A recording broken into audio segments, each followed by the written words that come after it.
This is a new program for the Macquarie Law School. We're really excited about it as well.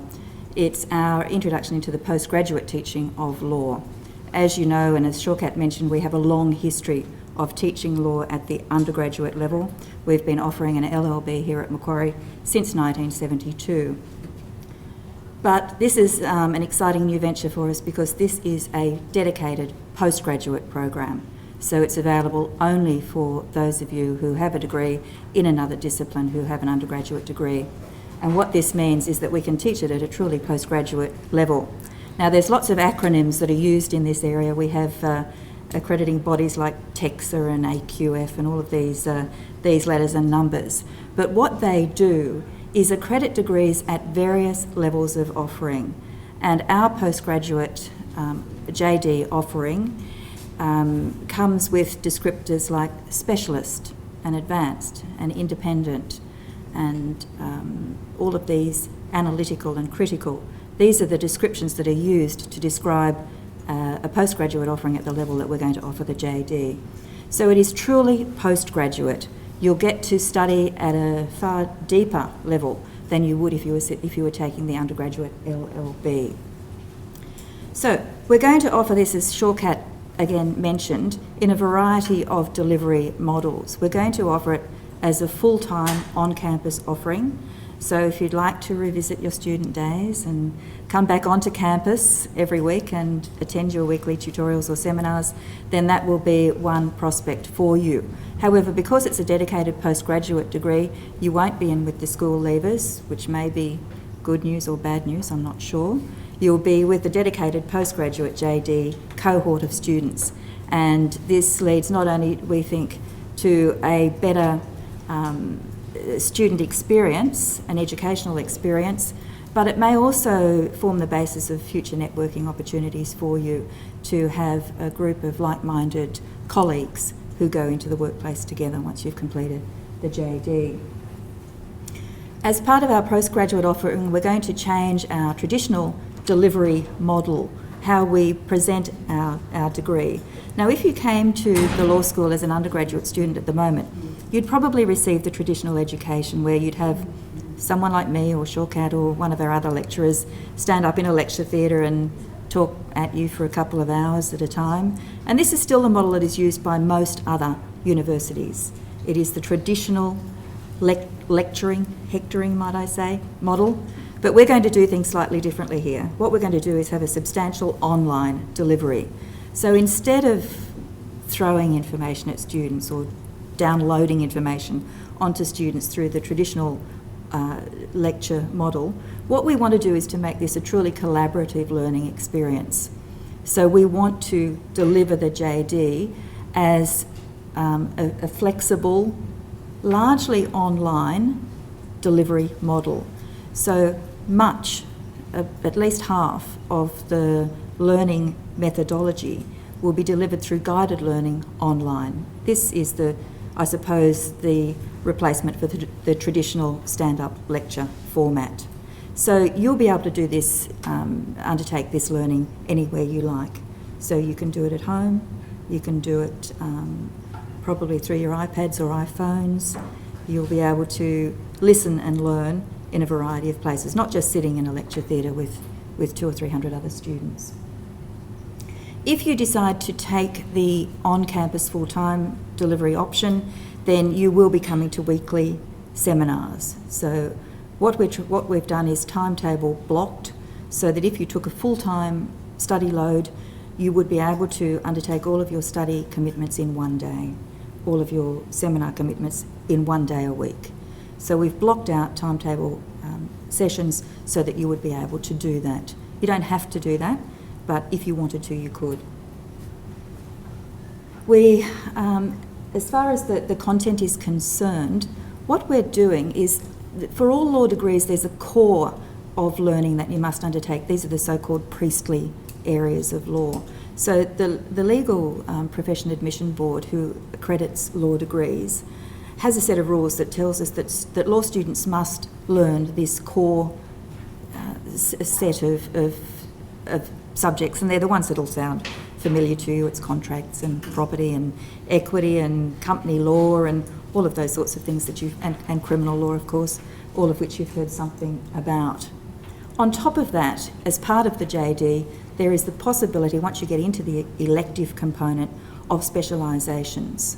Now, as Shawkat has just explained to you, the law school is particularly strong in a couple of areas. We have some very strong research centres in environmental law, international environmental law, and legal governance. But we also have strengths in commercial law and in other areas of interest. Social justice being another one of the very strong areas of interest of our law school teachers and researchers. So these will be some of the possibilities of specialisation for you. Now, this, as I've just said, the JD is now accredited by the Legal Profession Admission Board as of last week. Our accreditation came through, we're very pleased to say. And so this means that this does form the basis or satisfies the educational requirements should you want to practice as a lawyer in New South Wales. This is only one possible career path that we see, though, for JD graduates or for LLB graduates for that case as well.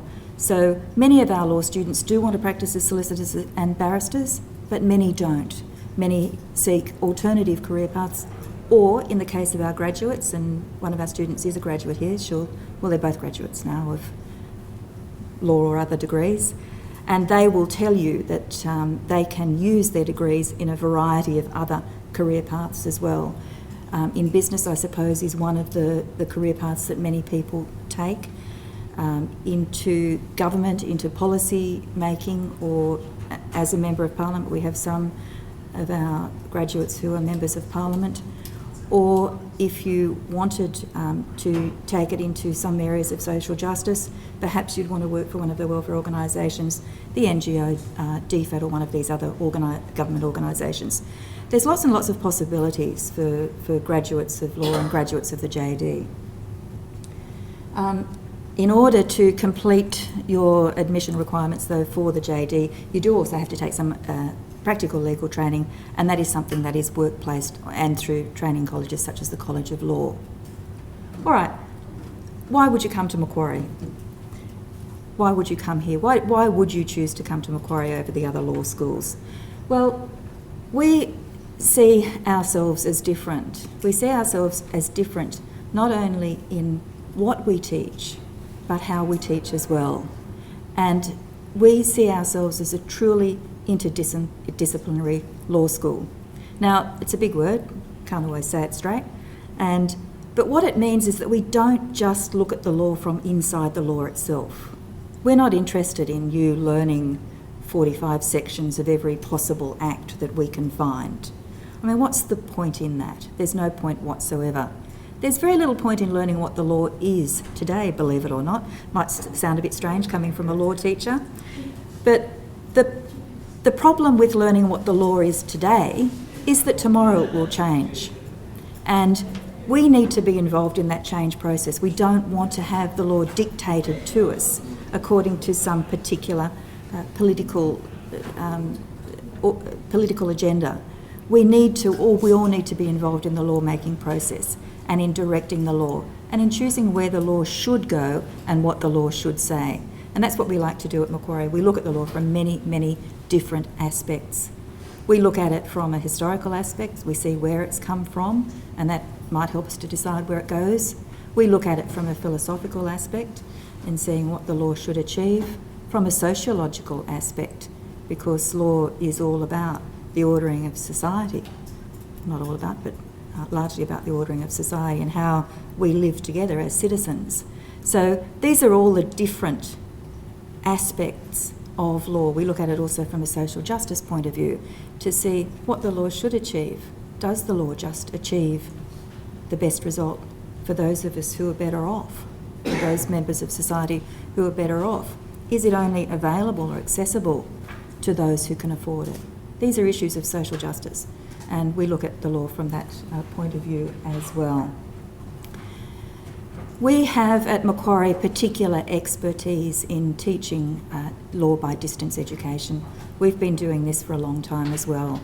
We've had distance education courses going for many, many years, and this is one of the strengths of Macquarie Law School. So we think we're better at it than anybody else who's doing it at the moment. We've had a lot more practice, and we truly do understand the needs and the pressures, I suppose, of distant students. We understand that you can't spend all day studying law. We understand that perhaps you need to have a job, or that you have families or other commitments. And so this is why our mode of delivery, in its flexibility and its accessibility at all times, makes it a lot easier for you to do your law studies when you need to do them, not when we need you to do them. Of course, there's some requirements for you to come onto campus. We can't yet offer a fully online degree, although that is something I think that's in planning, but it's not available at the moment. But we do allow the maximum amount of flexibility in the delivery of this degree. Right, as well as our interdisciplinary focus, we also focus on the development of skills. We like our students to not sit all day reading books. We like our students to be involved in their own education. We like them to participate in the educative process. So as part of our seminars and tutorials, we encourage, we require student participation. We like students to have done the readings and to be able to participate, to argue, to put a point, to persuade others perhaps if that's something that they want to do, if they have different points of view. Always, of course, with respect for other students. And this is a learned skill as well, this ability to communicate well, effectively and respectfully with other people. And I think it's a skill that many of our students come away with in great measure. Very proud of our graduates. When we look at the students that come out of Macquarie Law School after particularly 5 years of study, they're very impressive people. You'll see a couple of them tonight. Now, the Macquarie JD in its postgraduate emanation is going to encourage independent research, independent learning, the development of critical and analytical skills, and this is its true postgraduate focus. So whereas in the LLB there is quite a heavy core body of material that you must, I suppose, digest and be able to apply, in the postgraduate program you will be encouraged to develop that learning far further. So through independent research, through analysis, and through looking at the law in a variety of perspectives. As part of our, finally, I don't want to take up too much time because I'm sure you'd much prefer to hear from our current and past students. One of the individual features of the Macquarie undergraduate program, which will also be developed in the postgraduate JD program, are what we call our PACE programs, and this stands for Participation and Community Engagement. And what we do, we see these programs, these units, as a stepping stone into the workplace. We have some of our undergraduate PACE programs. They're located both domestically, both in Sydney, through students going to some of the community legal centres like the Macquarie Legal Centre, the Parramatta Legal Centre, the Public Interest Advocacy Centre is another one. It's not a good word to be unable to say, really, is it, advocacy? We also have some international PACE programs. We have students going to Cambodia, to Peru, to South America. We're also developing some postgraduate PACE programs, and one of the suggested programs at the moment, which links into our specialisation in environmental law, is the development of internships with the environmental courts, which will enable our students to go and help unrepresented applicants in the courts with their actions. So these are the sorts of things that we're trying to develop, and these will increase over time. The number and the diversity of these programs is constantly changing.